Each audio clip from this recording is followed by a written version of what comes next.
Hello Year 10. In this video I'm taking a look at question 11, which we were tackling in class, which reads, find correct to one decimal place the percentage areas for these situations. And we have four parts, part A, B, C and D. And in this video I'm going to focus on part D because that's the one we were having trouble with in class. And part D wants us to find the percentage area of the largest circle inside a right isosceles triangle. And in the diagram here, the two equal sides of the isosceles triangle are denoted as some unknown value x.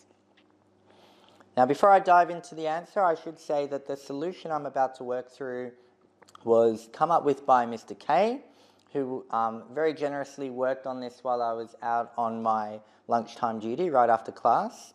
So thank you to Mr. K for what is really quite an elegant solution.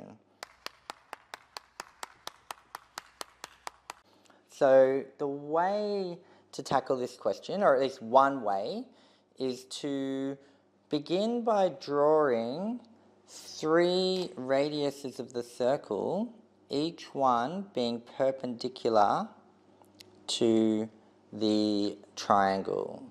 So there's one radius, here's another radius, and here's another radius. And by definition, all of these radiuses will be equal length, and I'll just denote them as R for radius. Now, what we can do is overlay another set of lines going from the center of the circle out to the corners of each of the corners of the isosceles triangle, and what we will end up with is three new triangles that each have a perpendicular height of r. And once we have that, we will have a mechanism by which we can link the radius of the circle and the unknown side length x. So I might just highlight to make clear, we have three circles, three triangles now. We have this first triangle, which has a base of x and a perpendicular height of r. We have this triangle that I'm highlighting in blue, also has a base of x and a perpendicular height of r. And then finally this triangle, which has a base being the hypotenuse and a perpendicular height of r. And what I might do now, just because we'll need it for later, is let's find some expression for the hypotenuse of this right angled triangle. So if we were to call the hypotenuse c, then using Pythagoras we'll know that c squared equals the sum of the squares of the other two sides, in this case x squared plus x squared, so that will be 2x squared.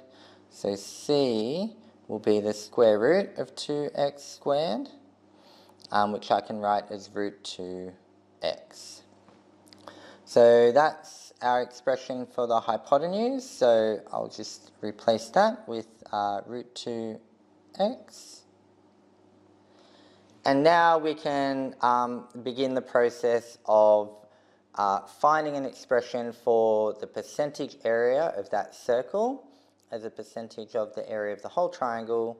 And the real key to this question is getting two different expressions for the triangle, and eventually that will allow us to write the value of x in terms of r.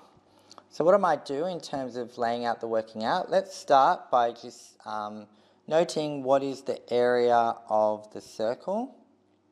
And in terms of the unknown radius r, that would simply be pi times the radius squared.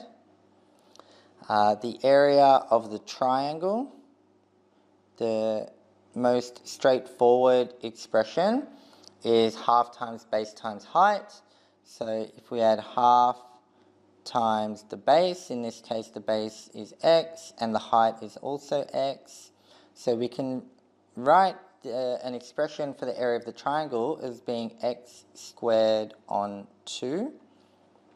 And so if I want to now write the area of the circle as a percentage of the area of the triangle, we can start by writing the fraction area of the circle divided by the area of the triangle, and then eventually we'll just write whatever this fraction is as a percentage. But in terms of the expression, we would have pi r squared divided by x squared on 2, and then cleaning that up, that would become 2 pi r squared on x squared.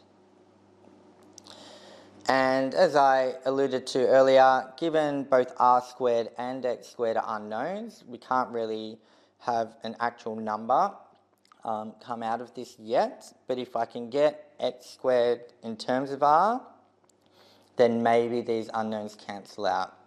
And so that's what we'll go about doing now. We've got one expression for the area of the triangle, it's x squared on 2. What we'll do now is find another expression for the area of the triangle, and maybe I'll just do that over here, off to the side. We can also say that the area of the triangle is equal to the sum of the areas of each of these three smaller triangles that we've now created. And if I start with the yellow triangle, that would be a half times the base, which in this case, in the yellow triangle, is x. And the height, the perpendicular height, is r. So that's the yellow triangle. Then we can add to that a half times the base x times the perpendicular height r, which is the blue triangle. And then finally we can add the green triangle, which is a half times the base root 2x times the perpendicular height r. So that's a new expression for the area of the whole triangle. I can bring out the common factors, which would be a half xr. So I'll write that as xr over 2. And then in brackets we'll have 1 plus 1 plus root 2. So I'll just clean that up a bit. We'll have xr over 2 times 2 plus root 2. And now, given we've got two expressions for the area of the triangle, we've got this first expression of x squared on 2, and now we've got this second expression of xr on 2 times 2 plus root 2, we can set those two things to be equal and then see what we get. So maybe I'll just scroll down at this point, and we can now, I'll just keep this working off to the side. We can say therefore x squared on 2, the first expression we got for the right angled triangles area, is equal to the second expression we got for the right angled triangles area. And a whole bunch of things cancel out. The division by 2 on both sides cancels. One of the x's cancels with the other x. And now we have x being equal to r bracket 2 plus root 2. But you may remember in the percentage calculation we're working with, the denominator has x squared. So maybe what we'll do is let's just now work out what x squared is. We'll just square both sides, and we'll end up with r squared bracket 2 plus root 2 squared. And so that is the x squared expression that I'll now insert into our calculation of the percentage area. So we'll have 2 pi r squared divided by r squared bracket 2 plus root 2 squared. And very conveniently, the r squareds cancel, and we are left with an expression that will give us the value we need. 2 pi over 2 plus root 2 squared. And now all we need to do is key that into our calculator and write it as a percentage to 1 decimal place. So we want this answer simply to be to 1 decimal place, because that is what the question requested. So let's just go to the calculator and enter in the fraction 2 times pi divided by, in brackets, 2 plus the square root of 2, close the bracket, all squared.